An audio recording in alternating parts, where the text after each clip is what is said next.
আসসালামু আলাইকুম। আশা করি সবাই ভালো রয়েছেন, সুস্থ রয়েছেন, সুন্দর রয়েছেন। আমরা 15 দিনের একটা ইংলিশ রিডিং এর একটা সিরিজ শুরু করতে যাচ্ছি, যেখানে আমরা শিখব কিভাবে ইংলিশ রিডিং পড়া যায়। সো আজকে আমাদের প্রথম ক্লাস, যেখানে আমরা একদম বেসিক কিছু জিনিস শিখব, যেগুলো না জানলে আমরা কখনোই ইংলিশে কথা বলতে পারবো না বা আমরা ইংলিশ রিডিং পড়তে পারবো না। সো শুরুতে আমরা যদি দেখি, যেমন এ, এই যে এ শব্দটা দ্বারা আমরা কি কি জিনিস লিখতে পারি এ শুরু সরেয়া, তারপর হচ্ছে জফলা। বি দ্বারা আমরা লিখতে পারি ব, সি দ্বারা ছ ক, ডি দ্বারা ড ড, ই দ্বারা রশ্মি দীর্ঘি রশ্মি দীর্ঘি। সো এই জিনিসগুলা আমি বলবো যে যারা ভিডিওটি দেখছেন তারা অবশ্যই একটি স্ক্রিনশট নিয়ে নেবেন। আমি সুযোগ করে দিচ্ছি একটা স্ক্রিনশট নিয়ে নেওয়ার জন্য, যাতে করে এটা দেখে দেখে আপনারা রিডিং পড়তে পারেন। আমি সবগুলো না বলে আমি কয়েকটা এক্সাম্পলে যাব, যে এক্সাম্পলগুলো যদি আমরা জানি তাহলে আমরা এখানের প্রতিটা জিনিস আমরা ওই এক্সাম্পলের মধ্যে নিয়ে আসতে পারবো। যেমন আমি যদি বলি আমাকে যেতে হবে, সো আমি এটাকে আমরা বাংলিশে মেসেজ করি না। সো এই বাংলিশ মেসেজটাকে যদি আমি লিখতে যাই যে আমাকে যেতে হবে, আমাকে আমি যদি লিখি যে আমাকে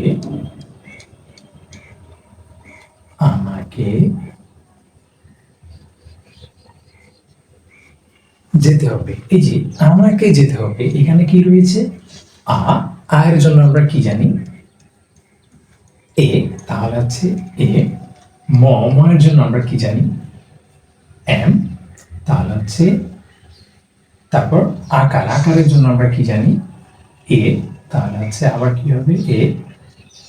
কয়ের জন্য আমরা কি জানি কে, কয়ের জন্য আমরা জানি হচ্ছে কে, তাহলে হচ্ছে কি হবে কে।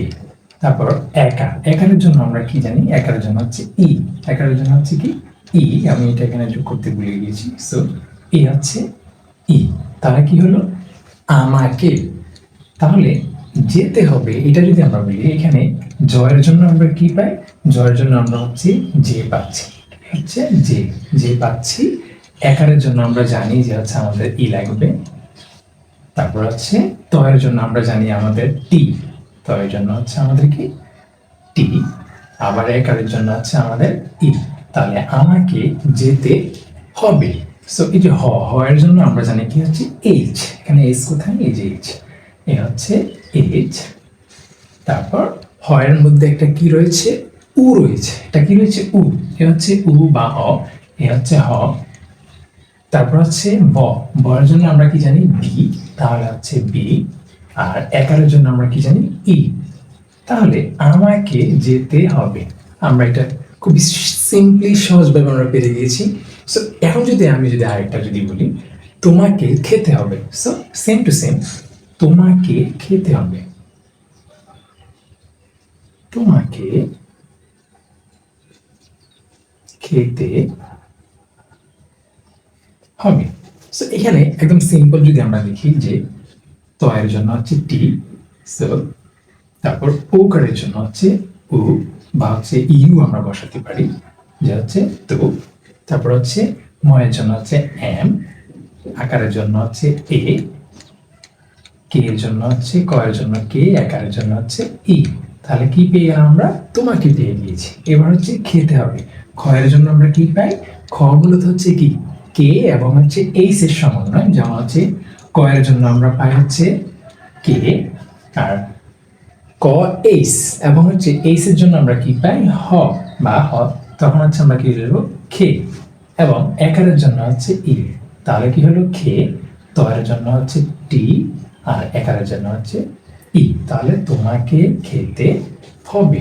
এইচ এর জন্য আমরা কি পাচ্ছি, হ এর জন্য পাচ্ছি আমরা এইচ, সাথে হচ্ছে এটা উ যোগ করা লাগবে হ। বি এর জন্য পাচ্ছি আমরা, বয়ের জন্য পাচ্ছি বি, এবং একারের জন্য পাচ্ছি ই। তাহলে কি হলো তোমাকে খেতে হবে। সো এইভাবে আমরা শিখি, তাহলে আমাদের কোনো ধরনের প্রবলেমই হবে না ইংলিশ রিডিং পড়ার জন্য। সো এইটা ছিল আমাদের আজকের প্রথম ক্লাস, যেখানে আমরা সিম্পলি এই জিনিসগুলো নিয়ে আমরা আমাদের সেন্টেন্স মেকিং করাটা শিখলাম। সো আশা করি এই ক্লাসটা অবশ্যই ভালো লেগেছে, এবং আমরা এটা বিশ্বাস করি যে ঠিক 15টা ক্লাসের পর একদম বেসিক থেকে যে কিনা কখনো ইংলিশ রিডিং পড়তে পারে না সেও ইংলিশে রিডিং পড়তে পারবে। সো আসসালামু আলাইকুম, দেখা হচ্ছে পরের ক্লাসে।